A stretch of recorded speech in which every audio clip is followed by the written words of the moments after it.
समाजात उल्लेखनीय कामगिरी केलेल्या तसंच घरगृहस्थी सांभाळत समाजात प्रबोधन करणाऱ्या महिलांचा शुक्रवारी कनेरी मठ इथं जागतिक महिला दिनानिमित्त जननी IVF सेंटरतर्फे महिलांचा सन्मान करण्यात आला। कोल्हापूरच्या आयुक्त के मंजुलक्ष्मी आणि पोलीस उपाधीक्षक जयश्री देसाई यांच्या उपस्थितीत हा महिला सन्मान सोहळा झाला। जिच्यामुळे हे जग पाहायची संधी मिळाली तिचा कोणता एक दिवस असू शकत नाही, उलट प्रत्येक दिवस हा तिचा आणि तिच्यामुळेच असतो।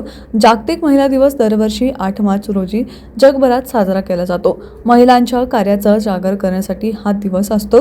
फुल न फुलाची पाकळी देऊन तर स्त्रीचा सन्मान करता यावा म्हणून आज कनेरी मठातल्या जननी IVF टेस्ट ट्यूब बेबी सेंटरतर्फे समाजात उल्लेखनीय कामगिरी केलेल्या महिला पत्रकार, पोलीस संशोधकांचा सन्मान करण्यात आला।